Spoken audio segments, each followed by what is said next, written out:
Hello, friends and colleagues, and welcome to the Tourism Skillshop, hosted by State of Washington Tourism, SWT.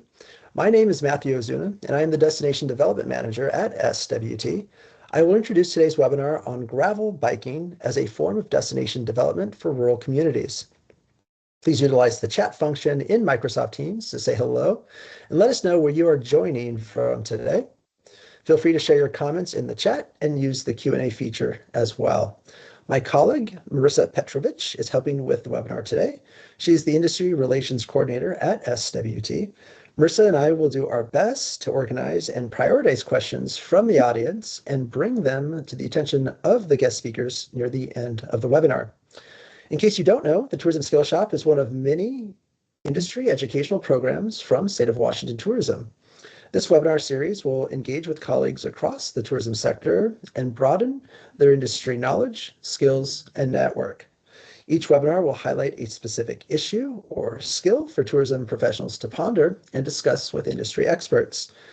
SWT usually hosts live webinars of the Tourism Skill Shop on the third or fourth Thursday of every month from 10 to 11 a.m. Tourism Skill Shops the webinars, I should say, are free and open to all tourism stakeholders. These webinars will also be recorded and shared with registrants as well as other users on the SWT YouTube channel.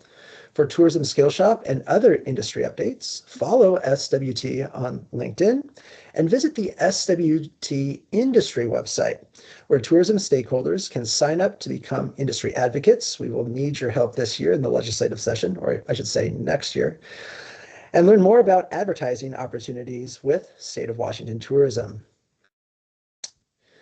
So today, on this webinar, I am joined by Kevin and Linda English of Dirty Freehub, Finn Johnson with the Oregon Coast Visitors Association, and Bry Osmonson, I should say, with Washington State Parks, as we examine gravel biking as a way to diversify tourism offerings in destination communities.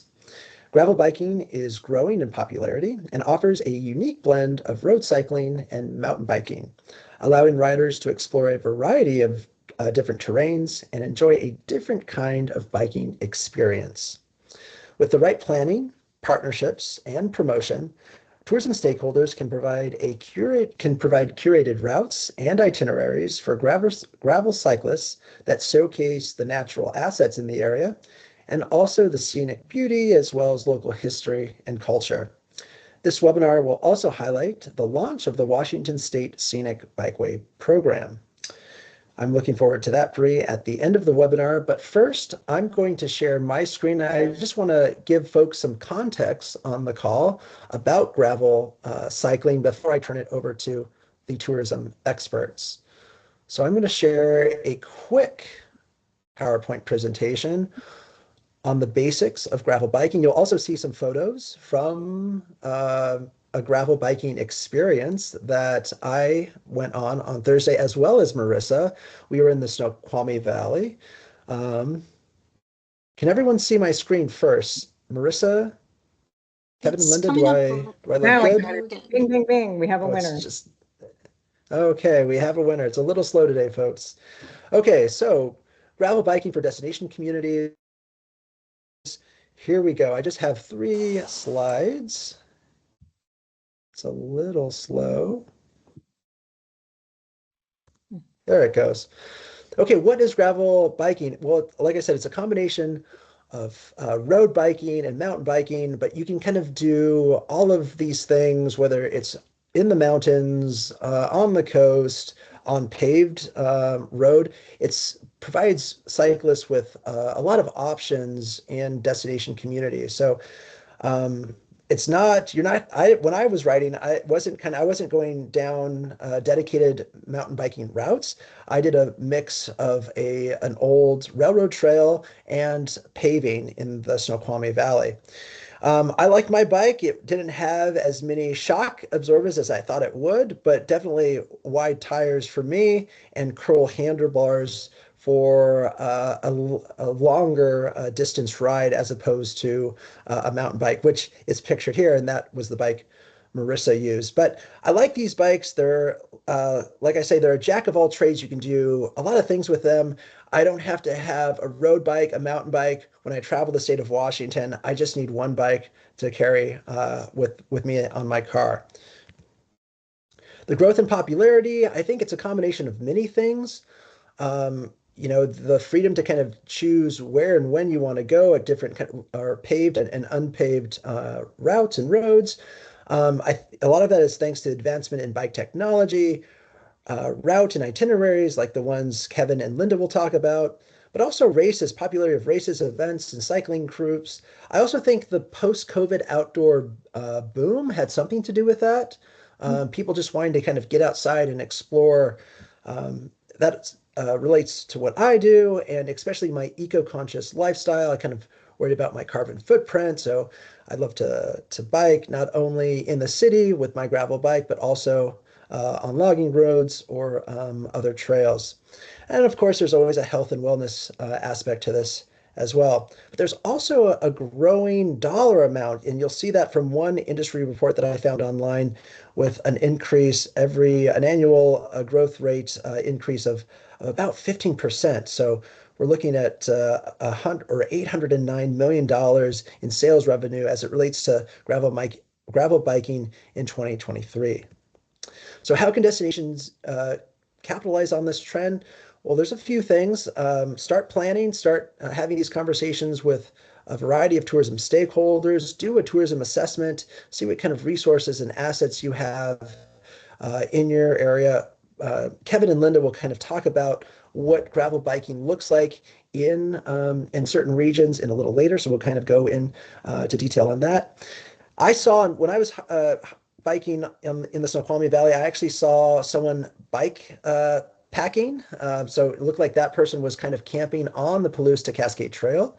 But there's also lodging options too. Linda and Kevin will also talk about starting with a unique destination that has more than just gravel routes and dirt roads, but also kind of tourism assets, historical sites, cultural attractions, things like that to kind of extend the stay of a cyclist, a multi-day stay that you could camp or stay in certain lodging. Transportation links is also something to take into account. There wasn't a shuttle to take me up to the top of Snoqualmie Pass. I had to shuttle with a friend in another car, and then we rode down. Mike or Kevin and Linda will talk about routes and itineraries. There's just more of them, and there's a greater opportunity for your destination to kind of capitalize that by building your own. Community outreach is important, not only to cycling groups, but also to community members, that education, the visitor or the economic impact from cyclists. Safety is also another concern. It's all something to consider if you decide to kind of go forward with a gravel biking plan. We won't talk about land usage, whether it's private or public, and kind of coordinating with other groups like hikers, farmers, and those folks. That's a whole nother webinar, it could be. But marketing and management is something that folks need to invest in, whether that's with the tourism office or with a cycling group. Marketing component, keeping online content up to date, and also making sure that the routes and trails are also free of debris, are kind of up to date as well. That is also very important.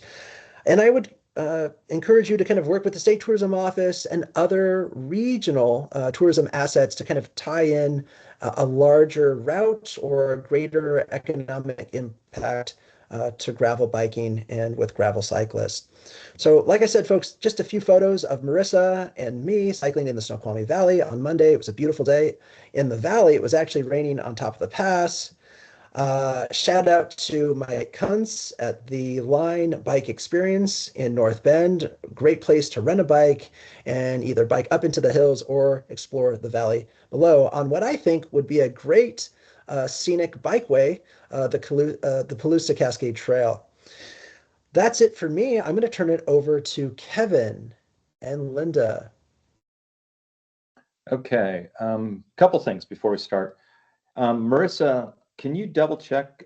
We're not able to reply to comments right now. It says chat is only available during the meeting, so we don't have that. And for those in the audience, please let us know what's important to you. You know, what are we hitting on that's important to you that you want to hear about. And if something's not important, just tell us and we'll move on quickly. But first, Linda, what makes you a gravel expert? A gravel expert. Okay, well, I've ridden about 70,000 miles of gravel probably in the last 12 years. So we got into this really early. I'm also executive director of a nonprofit that deals with gravel cycling. And in that role, I am also the marketing manager. So I'm wearing a couple of different hats, which means that I'm constantly looking at how do we inspire cyclists to go out and ride mainly in remote places. And I'm doing that through Google AdWords, through different forums, through creating Facebook groups, newsletters, et cetera, running events. So Kevin, what makes you a gravel expert? So I've been riding about 13 years on gravel, about 70,000 miles. I've owned 6 different gravel bikes. I've ridden from Washington State all the way down through Mexico, Western United States. I have mapped and researched and documented 350 routes. I have mapped in entirety 1,500 different routes. And some of those are great and some of those are not so great. And then we've built a platform through Dirty Freehub to disseminate the information about gravel riding. Yeah. So we have about 50.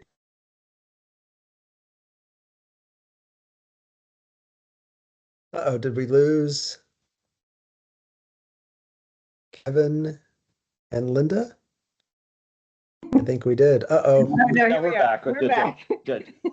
Oh, Okay. So keep going. When you go to hit the share button, leave button. Oh, no. Right Okay, so Kevin, yeah, well, Zoom, Teams, I prefer Zoom. So you're going to tell us a little bit more about Dirty Freehub, its history, the values it espouses to, and its mission, right? A little bit. We really want to focus on what we can give back to your audience here. So Dirty Freehub is a nonprofit. What we're about is inspiring people to ride, getting people out there to ride and have a great experience, and then connecting them to the places they ride. So if we can connect people to a town, to an event in that town, to the people in that town, to the culture, the history, we know those riders come back. And they come back a second, a third, a fourth time for a great experience. Because we tend to be, as people, creatures of habit. So if we know we go to a place and have a good experience, we will come back. We are a 501c3. And Linda, you want to talk a little bit more about other missions on it? Yeah, we are really excited about being able to bring economic development to rural places across the West. Our specialty is getting people to go out and ride in the middle of nowhere. And so it's, for example, we don't have a lot of routes near large cities. It's really about trying to get people out and take advantage of some of these places that already exist that they just need to feel invited to go to. Okay, let's go to my next slide. Okay, let's talk opportunity. Gravel cycling today is on the same scale of economic opportunity as mountain biking. In Washington State, that is a $435 million annual expenditure. Riders on average, when they take a trip, spend $400 to $1,100 per trip, and a typical trip is only 2 to 3 days. With gravel cycling, the other part of the opportunity is you are leveraging your existing resources, your existing gravel roads, your rural roads, your forest lands with dirt roads, your bike paths, your bike trails, and easier mountain biking trails. And you're connecting all that, and even your quieter county paved roads. So it's not building new infrastructure, it's leveraging off of what you have. Cost-wise, so to develop and document a great experience or ride for somebody, it costs about $150 per mile. Today in the mountain biking domain, it is costing approximately $50,000 per mile to build a mile of trail. And it sounds really high, and I was really skeptical of that number, and I keep going back and I keep reading information, and it's at least that high. I can look at Klamath Falls. On the last 10 miles of trail they built, it was $125,000 per mile of what they costed out at. The time to develop roughly a cluster of 10 great riding routes is about 18 months. comparing that to the mountain biking side, and I am a mountain biker and I do ride mountain bikes, but in thinking about the opportunity, economic impact, and quickness, right now with the Forest Service, NEPA studies, you're looking at a 7 to 10 year turnaround until you have a trail in place. The terrain you have on hand in Washington State is about 44,000 miles of rideable terrain. You have a lot. Now, gravel cycling does take some stewardship, and stewardship still comes along. There's trees that fall across dirt roads. There's trees that fall across gravel roads. Those need to be cleared. There's fires that pop up, so you need to have the ability to actually shut a route down due to fires. And sometimes roads change and you have to have an ability to remap those. Yes, we will get to the demographics in the comments there that I see. And look at that, we got demographics. There we go. So we've done a lot of research over our time working with gravel cyclists, and we've realized that 82% of our gravel cyclists will tell us that they are willing to travel greater than 50 miles to ride. And that number always surprises me. Like, I look at that and I go, wow, there's a tourism opportunity. These are people that want to go out. They want to see these great places where you guys all live. And so that's really exciting. And then of that 82%, 97% of them are saying that they're going to spend money where they ride. Of course, that's sort of a no-brainer. Yes, absolutely. Can we talk about that for a little bit? Yeah. So spend money where they ride. One of our missions as part of Dirty Freehub, or values, is we want them to spend money locally with that local eatery, that local hotelier, because we know local has so much more impact than a chain, meaning that that local owner typically hires people, probably uses a printer that's in town, uses a website designer that's in town, buys insurance from their friend or person who sells insurance. And so what we believe in is, yes, we want them to spend, but we want them to spend with a local establishment. Sorry about that, Linda. Yeah, no worries. And who are these people? Well, most of them live in urban areas, so there are a lot of city slickers, as I like to call them. The largest segment by far the largest segments are between 40 and 60 years old. And do we have women? Yes, we have women, a little less than men, 60-40 split there that we look at. And where do these people actually live? Well, in our demographic, on our website, we're showing that they're coming out of Seattle, #1 spot, Portland, Bend, San Francisco, and Boise are major hubs for gravel cycling. I see one that's missing. What? I see Vegas that's missing, and I see Tahoe that's missing. Yep, yeah. Okay. Yeah. Nice. We did have a question. Go ahead. We did have a question that came up. Are they coming out of road biking, or are they coming? Where are they coming from? What other sports? Right. Okay. So next slide. There's two stories that we see. So where did these people actually come from? Initially, it was a lot of road cyclists trying to escape traffic. Okay, and then runners started moving into this sport as well. So initially, it was an older demographic. It keeps getting younger and younger and younger. As the site has become cooler, I would say, and being an older person, I should be a little careful with that. But we've started seeing a lot of bike racing happening, and that's drawing a much younger group. We've also seen another group, which is the aging out mountain bikers. Mountain bikers are saying, this is scary to me now that I'm getting older. And so I want a little bit of a tamer experience. And this group is really excited about, we call them these large events or even smaller events. So these tour companies will come through and they'll pull in a whole different demographic of the sort of aging out mountain bikers.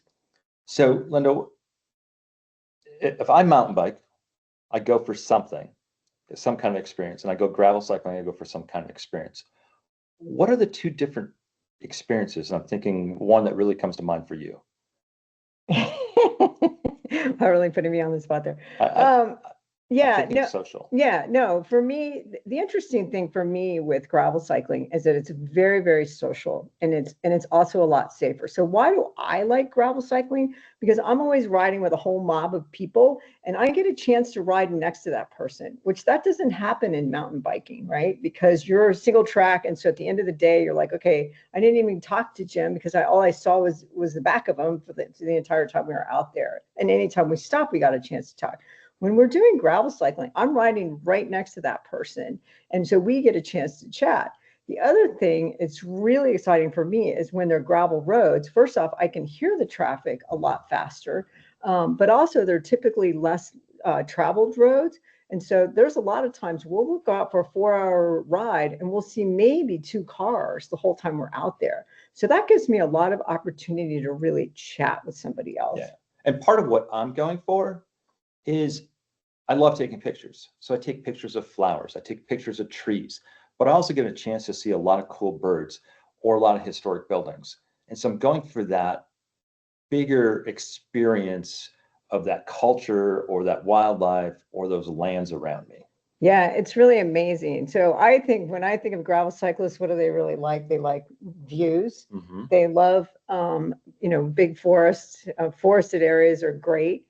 They like nice roads, but they also like what Kevin was talking about, these historic buildings. We can have cemeteries thrown in. We can have a lot of different ways to incorporate these amenities that you already have into a really cool gravel experience. Okay. Awesome. So I'd like to hear all of that. Yeah. And if you get comments or questions, please keep chatting in there, guys. So what's really needed? Well, you've got to have some riding surfaces. So do you have gravel roads? And that could be a county or rural gravel roads that's supporting farming, bike paths, both paved, unpaved.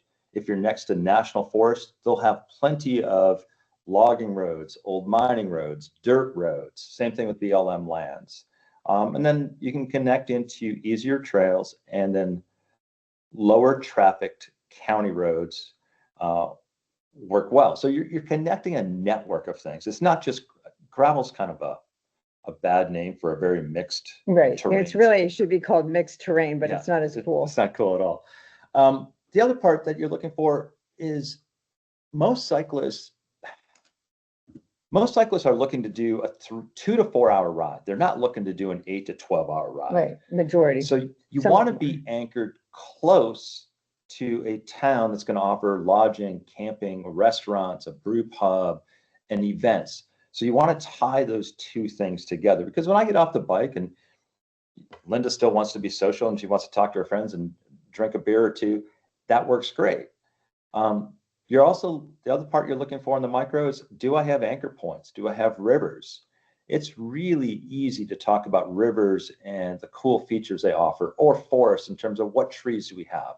And you can tell a story around a ponderosa tree in terms of how the limbs, how it should burn and how the sap should save the tree. Same thing with flowers. Flowers are super cool and there's a lot of stories around there. So you're looking for flowers, right. Waterfalls. Let me just talk about the flowers for a minute. So we just had a big super bloom event going on in Oregon. I'm sure you did in Washington as well. And so we just started advertising that, and pretty soon all these cyclists are like, "Oh my gosh, did you hear there's a super bloom going on?" And it's like, yeah, where is it? And they all start sharing that, the information, and now it becomes this big rush to get out there and to see the super bloom event. So even things like that, waterfalls, I think you maybe you talked about that, are really, really cool. People love those. And wildlife experiences too. We've had some areas where there's some great spottings of bighorn sheep, and that seems to be a big draw for our cycling group. As a route developer, one of the things you are looking is, I can give a rider roughly the same thing for about 10 miles. And then I need to provide either a change in texture, a change in terrain, a change in forest, something. And so let's say your entire ride is through forest. What you need to look for as a developer is, about every 10 miles, I need to go from a bigger road to a smaller road, from a smaller road to a bigger road, to a climb, to a flat, to a descent, something like that. I got to change it up for the rider so they feel engaged the entire time. And can we just talk for a second about farm areas? Because sometimes people don't see that as a great place for cyclists.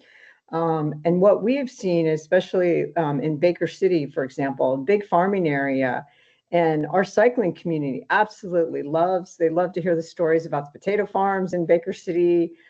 So I think it really, you remember that these people are coming out of large cities. And so that small town feeling, that small town farming or forested roads are both great for cycling. Right. We're trying Well, and I to, like that idea too, when you can stop at farm stands and purchase items along the way, or a Oh, brewery or a winery, and connect all of the dots. So yeah, and you talked about Baker City in Eastern Oregon. We're going to talk about the Oregon coast. Do you want to finish up with this slide, and then I can bring in Finn, yes, yes. I'm Kevin, and sorry. Linda before we talk about next steps? Yeah, I let's think that would be a good time to bring in Finn. bring Finn in there. Okay. And Finn, does Okay, he have, well, Finn, we can hear you, but we can't see you. Finn has a problem with his camera today. But Finn does a lot of work on the Oregon coast with destination development and destination stewardship, and he's worked with Kevin and Linda before. So, Finn, can you just give us a quick summary of how your work with destination stewardship and destination development ties into gravel biking and your work with Kevin and Linda? Yeah, hi everyone. I think my camera should be working again. Oh, Got the permissions updated. You're on. Sweet. Excellent. Kevin and Linda, I don't know if you want to stop sharing screen for just a minute here. It's also fine to keep it up. But yeah, thank you so much for the invite to join. My name is Finn Johnson. I work as a destination stewardship manager with the Oregon Coast Visitors Association. So we're the destination management organization or tourism board for all 363 beautiful miles of the Oregon coast down south. I'm sure lots of folks on this call have been to the Oregon coast. Great place to be. About 2.5 years ago, Kevin and Linda sent me an email and they said it's a great place to be, but there's something that's really missing. There's not a gravel cycling asset that we know of. Like, people can't really go to the coast and ride gravel easily. I wasn't at that time all that worried about that. We have a lot of things we're working on nowadays.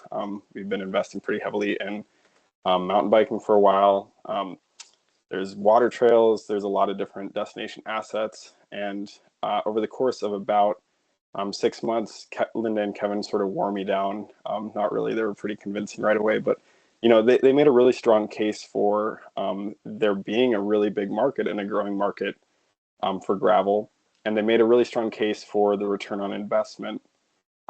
We, since then, have worked with 30 Freehub to go a little bit from 0 to 60 is sort of how I describe it. Right now we have 19 5-star fully published gravel routes on the Oregon coast, split regionally. We also have 5 development routes, and Kevin and Linda put together a really awesome gravel guidebook, which is the #1 selling item on our destination shop. So that's just a little bit of sort of a fun background there. And each of those routes cost about $5,000 all told to put together, which from my perspective, compared to the pricing we were seeing for mountain biking and the turnaround, is quite a discount. Not to mention that Dirty Freehub actually brought a lot of those resources to the table. So it wasn't $5,000 out of pocket for us. It was $5,000 total, split between the Oregon Coast Visitors Association, Dirty Freehub, and then their process going through Travel Oregon and other grantors to bring in more money to the coast. That's sort of a big picture. Dirty Freehub also brings a lot of marketing resources to the table. This has been a really great partnership, and it's also been one that's relatively hands-off. We are like, hey, Kevin and Linda, can you develop some routes? They go do it, and then they're like, hey, look at all these videos, pictures, stewardship podcasts, and information, essentially compilations we've put together. And then we're like, great, we'll reshare that, and then Linda will write a great article about cycling the Oregon coast that'll go to earned media. So that's sort of the relationship that we've got right now. I'd really recommend destinations look at gravel cycling because it takes advantage of existing assets.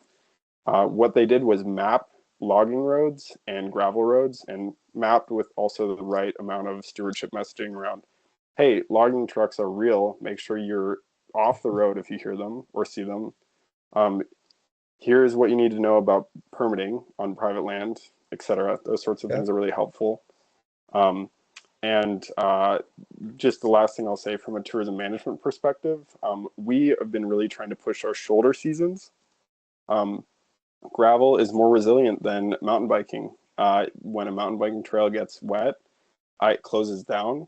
Gravel roads are more resilient, so we're able to market those gravel resources as shoulder season options for folks. Smart, especially on the coast where it rains. Yep, a lot of rain. That's right. So let me ask you this, Finn. I just have one or two follow-up questions. So are you still developing gravel routes now, or where are you in your kind of planning process? Are you completely done? Yeah, I wouldn't say that. Really, what we've been doing so far is sort of trying to get that 0 to 60 to happen, which the turnaround was under a year also, I'll say, for putting those routes together. Oh, wow. Super impressive. And then we're moving a little bit more into that marketing phase. So looking at those earned media paths and then the shoulder season marketing. Right now, we're not developing more routes actively, but it's not because we're done doing that. Although I will say, what we have is sort of distributed rides. You could drive down the whole coast for a vacation, and every I don't know, Kevin and Linda probably would have this stat, but every 30 miles or something you'd hit a new ride. So it'd be it'd be a great trip for you. Anyways, we're not done developing, but I will say that the difference between starting that work and where we are now is that people can make a vacation out of it. And for folks who are in Central Oregon or Eastern Oregon and who are going through a heat wave right now, like the coast is 60 degrees and cloudy down in Brookings. It's pretty sweet for gravel cycling. Okay, so you develop all of these routes, excellent tourism assets. You get people to stay longer. The Oregon coast is dependent on tourism. Has there been any kind of conflict or tension between cyclists and the community? Has the community kind of really embraced this? And what other kind of economic impact or indicators can you show to the community to kind of help sell gravel biking in your area? Yeah, well, the first thing that I would say is anyone who's curious about the community connection should go to Dirty Freehub's website and check out their podcasts. Some of the coolest work that's happened in gravel cycling on the Oregon coast was actually just Dirty Freehub interviewing coastal residents about how to be a good visitor, and also things like cultural histories on the Central Coast around Indigenous folks. And that logging truck example is one that comes to mind a lot because logging trucks are a big part of our gravel roads on the coast. So, how to be really, etiquette filled as a visitor using a logging company's road and being very safe and careful. The short answer is I think that, embedded into the product, there's a lot of intention around supporting local communities, elevating local community voices, so that visitors who are, coming to ride gravel and who are part of the Dirty Freehub community are being really respectful and thoughtful about the community they're entering. And then the last example that I'll just sort of share is Kevin and Linda do a really good job of advocating for what they call credit card tours, which are bike trips that weave in local businesses. And so that's just something that I would, say like that's on the Oregon coast, our key performance indicator, is not just heads and beds. It's also how are we, keeping $1 in our communities longer. That's a really important thing for us. So working with partners who are really focused on supporting local businesses, and we have food trails on the Oregon coast that are, our recommendations for where to eat, and Kevin and Linda incorporate those things, and Dirty Freehub has. Excellent. So those are examples I guess I'd share. Excellent. Thanks, Finn. We'll wait to bring you back at the end of the webinar. Folks might have some questions for you.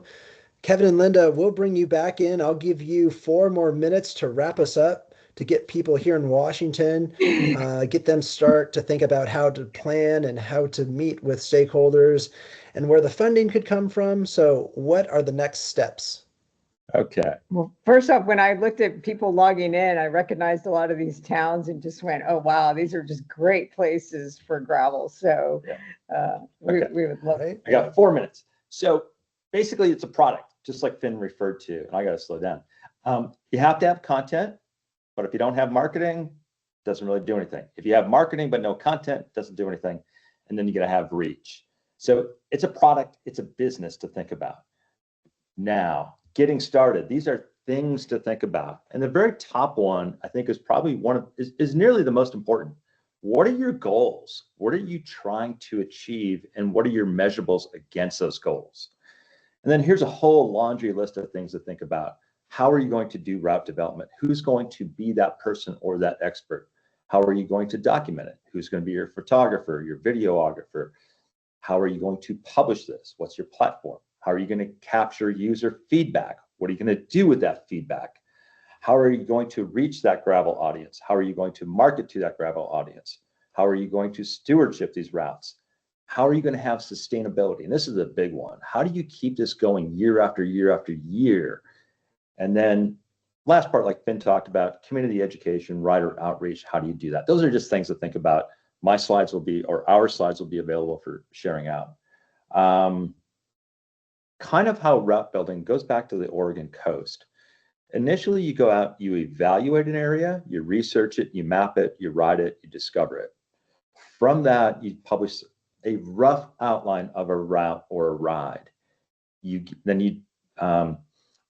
two are flipped. You get community, you market it, then you get community feedback, then you refine and revise, and you iterate that process until you feel like you got something really good. Then you go back, you rewrite it, and now you document into a full-blown ride guide called a 5-star guide. You market that again, community feedback, you refine. It's an iterative process that is fluid and growing and continuous. Getting started. So Finn's, a couple things that we have for product. So Finn's Oregon Coast Gravel Guide is up on the top right, the very first gravel guide we did solo. We just published 2 other gravel guides that are shorter, less technical routes, less mileage. And each one of these guides is done in cooperation with a local artist. In Finn's case, we worked with an artist out of Brookings, Oregon, featured that artist's original paintings in the book, and then styled the entire photography around that artist. So that is a culminating product, and it's got 10 routes in each one of those books. Below that, we have something called a travel brochure, and it's basically a 6-page fold out that gives a person 3 days of riding in Baker City. I arrive on a Friday, here's a ride I do, here's a restaurant I go to, Saturday morning I wake up, here's my coffee shop, here's my breakfast place, here's my bigger ride. Sunday I need to travel back home, so here's my shorter ride, and then here's a couple lodging recommendations. We will happily send any or all of this stuff out to you. We'll provide a link to that in a second. Oh, there it is. Marissa, can you quickly grab that link and throw that into the comments? Because my chat, we're still currently locked out of chat. So if you can throw that in there, Okay. that'd be super cool. And basically, We'll if you go to that link, just give us your name, your mailing address. We'll send, and it gives you a list of the products we have, both digital and print. We will send you anything that we have or anything that you're interested in so that you have a physical copy. Okay, I think I finished in 4 minutes. So I just wanted to finish. Well done. I just want to finish it off. Go ahead, Linda. With a great story about a route that we developed specifically in Brookings, Oregon. And we found there was this bomb site that was 20 miles down a dirt road, right? And it's really interesting. It's all about how the Japanese tried to bomb the U.S. with these fire bombs. And so here if you can imagine, we actually get these cyclists to ride out to this place to see this special location, and how much that connects you to that area is really incredible. Most people don't realize that the Japanese never even tried to bomb the US. I mean, so it's a really, really, really great story. We love to tell it. We've got podcasts around that story. I mean, people just love it. So cool. Okay. And you can do it on a bike and not in a car. That's right. At a slower pace and really kind of soak in all the local history and natural beauty. So yes, thank you for that. Well done. You know, these projects, route development, itineraries, or even a state scenic bikeway would be a great tourism project with a destination development grant. Tourism regeneration is what I'm thinking of. Those grant programs, unfortunately, have all kind of phased out for this year. Having said that, we're hoping for a new funding model in the next few years at State of Washington Tourism to kind of invest in projects like these and help you with gravel biking, but also scenic bikeways that are on paved roads as well, right? Bry, you're going to tell us a little bit more about scenic bikeways that can be on paved roads or unpaved and all of the above. So why don't you tell us a little bit more about the definition of a scenic bikeway? Yeah, thanks, Matthew. My name is Bry Osmonson. I'm the Scenic Bikeways Coordinator at Washington State Parks. One second, let me pull up my notes pane. Can everybody see my screen, first of all? Yes, perfect. Okay, great.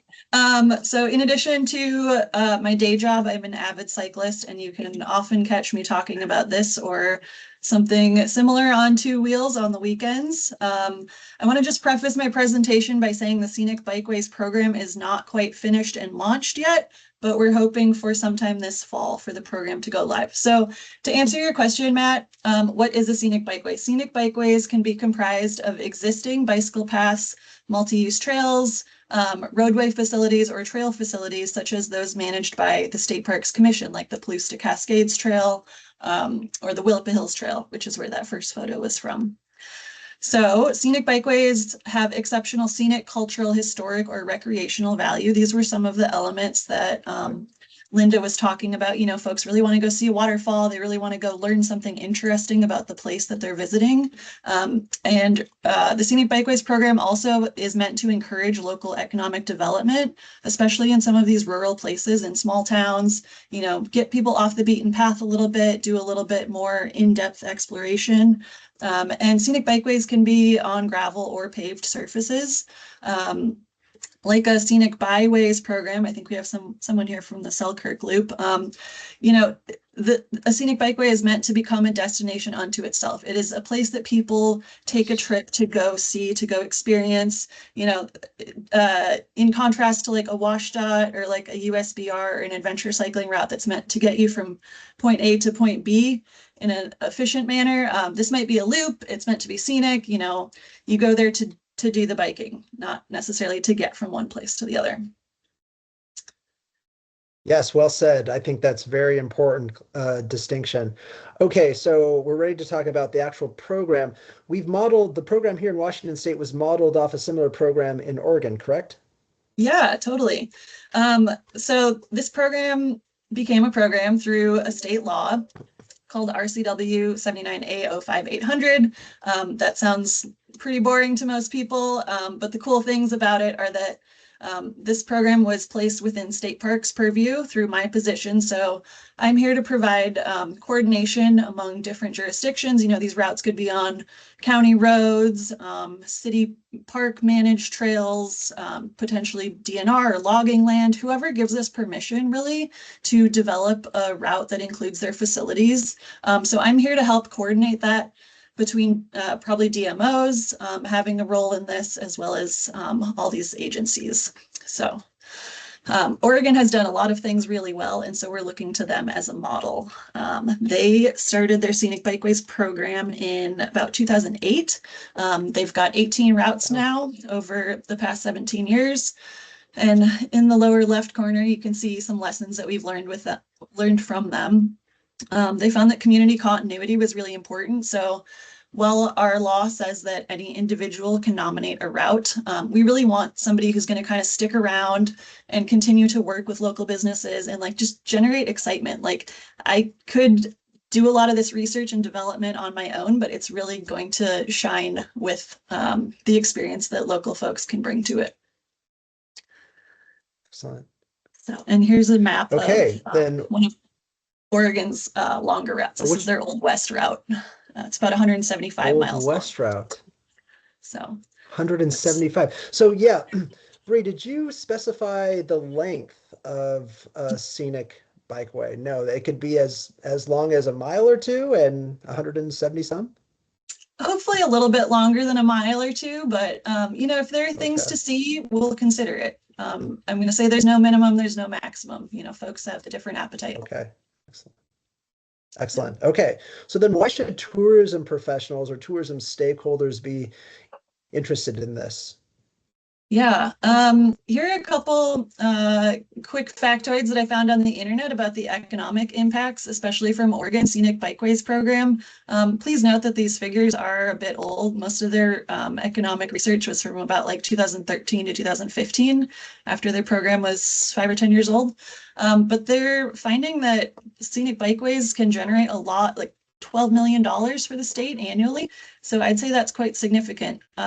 They also found that overnight bike tours had 19 times the economic impact of day riders. So I'm sure that Linda and Dirty Freehub could provide us with more information about what they've seen in the communities they've worked in. But here are just a couple tidbits that I found from the web. Excellent. Okay. So are we ready to talk about how a scenic bikeway gets designated? Yeah, totally. So this is the pilot process that we have so far. Basically, it's 5 steps, starting with nominating a route, which DMOs can take the lead on that. We're really hoping that we get, local folks who ride in the area a lot, as well as, if you can talk to your city and county and do all that before you even nominate a route, you're going to be just in a really good position right from the get-go. Step 2 is going to be presenting your idea. So providing a little bit more context, having a conversation. In each of these steps, we're going to be narrowing it down a little bit more based on a series of criteria. So then in step 3, we'll be building consensus among all of the stakeholders. That's going to be scenic bikeway owners, like I previously mentioned, like city or county. Whoever owns those bikeways will get all of those roles and responsibilities into an MOU document, so everybody knows kind of what the path forward is during implementation. So step 4 is going to be me recommending great routes to our commission to have them designate. Once they have taken formal action to designate, then we'll go through and do implementation with all those MOU signatories. Okay. So I've pointed out a couple places where DMOs can get involved there. Step 1 and step 3 would be really great times. Excellent. Okay, so you mentioned the program will launch probably in the fall. So what can people do now before it launches? A great time for you all to start sparking conversations with folks in your community. If this seems like something your area or your destination would want to be interested in, hopefully at the end of this webinar, you think gravel biking is absolutely the direction that you want to go and a new product you want to develop. But you can start, chatting with the cyclists around, go to your local bike shop, see where people like to ride, see who the landowners are. Talk to trail system owners. There's a lot of different nonprofits and a lot of different organizations working around the state to, kind of generate this buzz. And I think there are a lot of efforts moving in a similar direction. So that's something you can do for now. Excellent. And when we know of the launch date, how can I get the word out? Or can people sign up for a newsletter or contact you? Yeah, here, I've got some contact info here. You can absolutely email me at scenicbikeways@parks.wa.gov. We'll also be sending out this information in our general newsletter, which I think goes out to something like 90,000 people around whoever signed up. It doesn't have to be in the state even. But we'll also be providing a media release. So I think State of Washington Tourism might feature it in their newsletter, right, Matthew? Of course, yeah. Okay. And probably some other partner organizations, but keep in touch. You heard it here first, and send me an email if you have any questions about this at this point. That's all I've got. Bry, well done and on time. Actually, you more than I think you didn't even use your 10 minutes. But so that means we're going to give we're going to give questions to you first. So folks, we have about 9 minutes left in the webinar. This is a great time to drop your questions into the chat, or if you have a question you'd like to voice to any of the guest speakers, we can probably do that too. But Marissa, are there any questions for Bry first?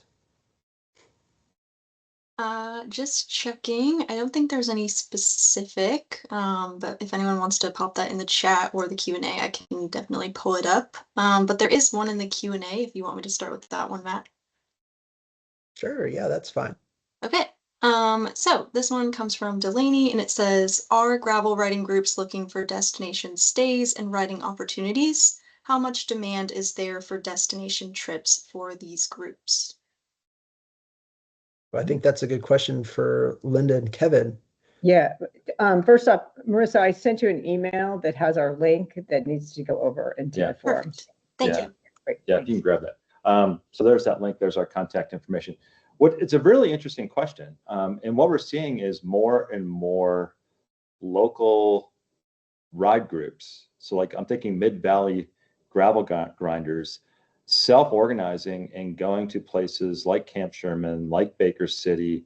So we're seeing more and more of that happen. It's actually very organic. And there's been the questions about events of people are seeing events not pay off as much. And there's a couple reasons on events. Events have become really expensive.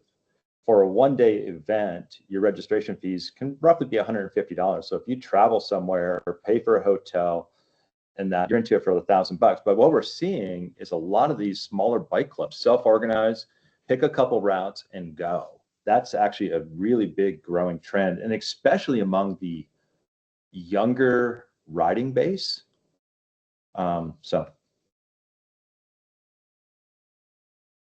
Okay, thanks, Kevin and Linda. Kevin and Linda, did you have a question? I see your hand raised. Did you actually have a question for Bry? Or do you want me to lower your hand? And your camera off. Do you want to turn on your camera? Yeah. So. Yeah. I can lower your hand. There you go. There we go. There you go. No worries. Okay, excellent. Any more questions or comments? I have a few if we don't have any from the audience. I see Lori's comment and I saw Andrea's comment. Can I address both of those? Yes, please do. Okay, so Lori, yes, what you're seeing is there's the event, the number of events. The question is, my events are $60 to $80 and I'm still seeing declining participation. And I include a catered lunch afterwards. And what's happening is there are so many events that it's difficult for an event. We're seeing this across the board of there's so many events and now they're starting to get packed into such a short time frame due to fire season that the participation on a per event basis has decreased. We're absolutely seeing that. Yeah. And a lot of it has to do with fire season because several event promoters we work with will not do an event between July 15th and roughly October 1st. So they're all still trying to make a living doing this and they're moving everything up. And so you have so many events competing for the same attention. It's a tough, and granted, it's a really tough space to be in. And Andrea, you said you have a mountain bike. Yes, you have a gravel bike because you ride what you got. And if you got a mountain bike, that's where I started on a mountain bike and I rode it several years on gravel roads. So. Cool, thanks. I mean, Lori, if you have another follow-up question for Linda and Kevin, we can unmute you. That was a great question that you had earlier. I'm trying to see any more in the chat or in the Q&A. Okay, folks, I think we hit the 5-minute mark. Okay, well, I have a question for folks.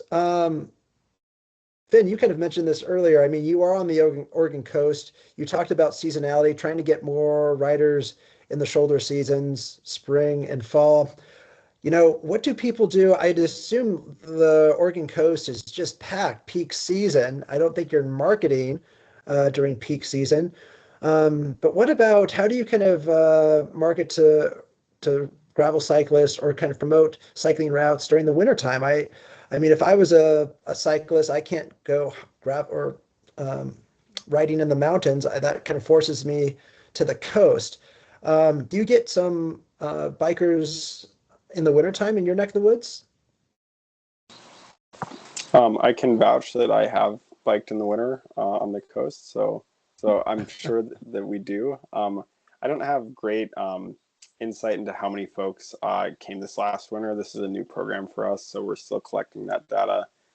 Kevin and Linda have shared some route file downloads, but we're still sort of holding off, I would say, on that final verdict of what the ridership impact has been.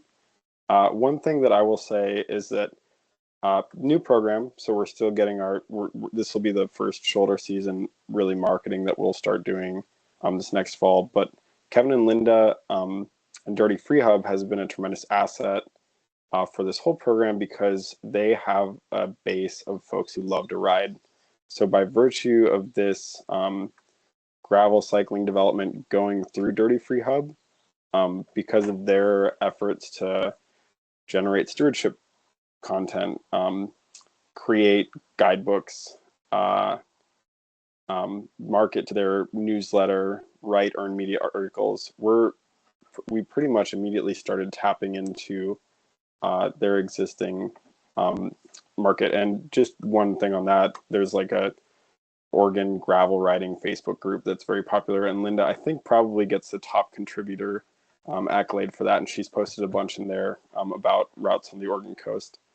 So there's all sorts of those sort of like built-in strategies that we've been just really piggybacking off of, which has made it really easy for us. And then we have our own social media and that sort of stuff that we've been employing as well. But getting ready to dig in on those bigger marketing campaigns, I would say, these coming seasons. So I'd like to just add something. So we do a lot of sneaky things. So for example, if there's a good weather window coming up on the Oregon coast, we'll be like, hey, everybody, psst, psst, there's really good weather coming up. We post also to there's tons and tons of different forums that we can post out on to, like including Reddit. Reddit does not let us post commercial stuff. So what I will do is come in as a cyclist and say, oh, the other day I just did this really cool blah, blah, blah, blah, blah thing. And oh, by the way, you can find it on Dirty Freehub. So I'm not attaching myself to Dirty Freehub. We do that all the time. And that's probably one of our most effective sneaky strategies that we do. Excellent. Okay, we have one more minute, folks, before Teams kicks us off. Really quickly, we found out that these are pretty low budget projects, but Linda, in your experience, have you worked with destinations with grant funding? It's not, who's kind of paying for these development or these route developments and itineraries? Quickly, you have 1 minute left. Right. Or is it a combination of both?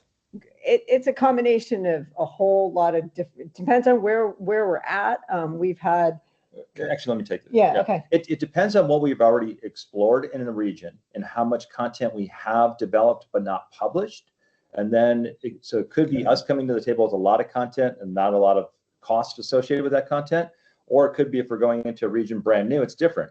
Grant funding is super important to this. But also, if you look at books and we sell those, part of that revenue for paying for that book is the sales of those books. So it's very mixed. It's a mixed model, which I think is a benefit to have multiple people with skin in the game. And our overall organization is funded by our cycling community. So our basic administration gets funded through our cycling community saying, hey, I just went out and did this ride last week. Here's $100. This is totally awesome. We love you. Excellent. Okay, so there's a lot of options. You've worked with a lot of different scenarios and stakeholders. Good to know. Thank you, guest speakers, and thank everyone on the call for joining us today for the July Skillshop. We look forward to seeing you in August, and we'll let you know about the State Scenic Bikeway program when we hear from Bry.